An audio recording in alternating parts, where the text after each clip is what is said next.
আমার স্বামী 4 বছর জেলখানায়। আমার স্বামীর অনুপস্থিতিতে আমার বাড়ির পাশে আমার দেওর আছে, সে আমার সুযোগ নিয়ে এরপরে আমার সে দেবরটা আমার বাড়ি যাতায়াত করে, অনেক ধরনের অনেক কিছুই আমারে বলিছে, বলে আমার বিয়ের প্রতিশ্রুতি দিচ্ছে যে সে আমার বিয়ে করবে, আমার এসে দেখবে। এরপরও সে আমারে দেখিছে, আমার কাছে আইসে গেছে। সে মনে করেন স্বাভাবিক একটা স্বামী স্ত্রী যেভাবে সেইভাবেই সে আসা যা করছে, আমার ওখানে থাকিছে। আজ 2 বছর সে আমার সাথে সম্পর্ক করছে।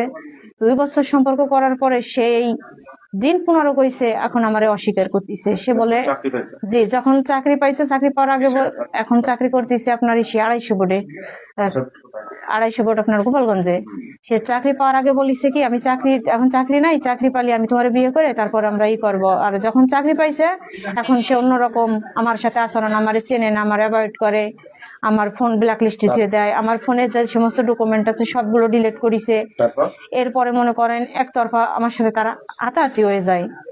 এরপরও আমি তার পিছনে ছাড়িনি, যে আমার সর্বোচ্চ তুমি নিয়ে গেছো, এখন আমারে লাস্ট এখন সে আমারে মাইনে নিতে চাচ্ছে না। তারপরে সেই সব কথাগুলো আমার শ্বশুর বাড়ি জানাই দিচ্ছে যে আমার সাথে তার এইভাবে সম্পর্ক, এই বৃত্তান্ত। এখন আমার শ্বশুর বাড়ি আমার মাইনে নিচ্ছে না, তারা আমার নামাই দিচ্ছে, আমার শ্বশুর বাড়িতে ডাইরেক্ট আমার নামাই দিচ্ছে। এরপরে আমি গতকালকে গোপালগঞ্জে গেছি তার সাথে দেখা করার জন্য। সে আমার সাথে একবার আমি তার গেটের বাইরে পাইছি, এরপরে সে আমারে দেখে ভিতরে চলে গেছে। আমি আর তারে সারাদিনে খুঁজে পাইনি। খুঁজে না পেয়ে পরে অবশিষ্ট আমি বাড়ি এসে আমি সোজা আমার শ্বশুর বাড়ি গেছি। তখন আমার শাশুড়ি আমারে বলছে, তুমি যে পথে আইছো সেই পথে চলে যাও, তোমার জন্য আমার বাড়ি কোনো জায়গা নাই, তুমি যে জায়গায় চাইছো সেই জায়গায় যাও। তখন আমি বাধ্যমূলক আমি তার বাড়ি গেছি। আমি আশরাফের বাড়ি যেয়ে উঠেছি। জি, আশরাফের বাড়ি উঠেছি, যার সাথে ওর বাপের নাম হল হাবিব শেখ।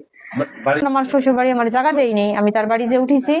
তার বাড়ি উঠার পরে তার বাপ মা আমারে বিভিন্ন ধরনের গালিগালাজ, এরপরে একের পর এক লোকজন হ্যারাস আমারে, এই লোকানে ওই লোকানে আমারে রাত্রে মোটরসাইকেলে উঠে দেয়, আমার হাত ধরে টানাটানি, এইভাবে সারাটা রাত আমারে বসাই করেছে।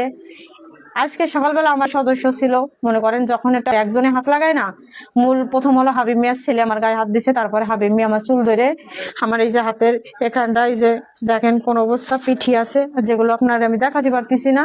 কি যা তোর কোন কোনই আছে তুই সেখানে, বাধ্যমূলক মনে করেন আমি এখন থানায় আসছি। মহিলা এইখানে কালকে সন্ধ্যায় 6টা 6:30টার দিকে এসে আমাকে ওই দরজায় বইছে। আর এই যে একটু আগে গেল এই সিঁড়িতে বসা ছিল, আর এই ঘরের দরজা খোলা পাইছে। আমরা লোকজন আইসি বের করে দিচ্ছি, খোলা পাই ঘরে লাফ দিয়ে উঠে ও কার সাথে যেন ফোনে যোগাযোগ করতেছে, কথা বলতেছে, মানে 5 মিনিট পর পরই মানুষের সাথে কথা বলে। পরে তারপরে ওই লাফ দিয়ে উঠেই কয় কি যে তাই আমি এখন সেই বিদায় তো আমাকে বাইর করতে হবে।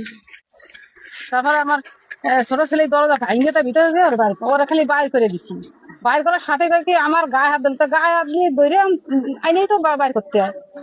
তাই করে কয়েক আমি এখন কেস করবো, কেস করবো।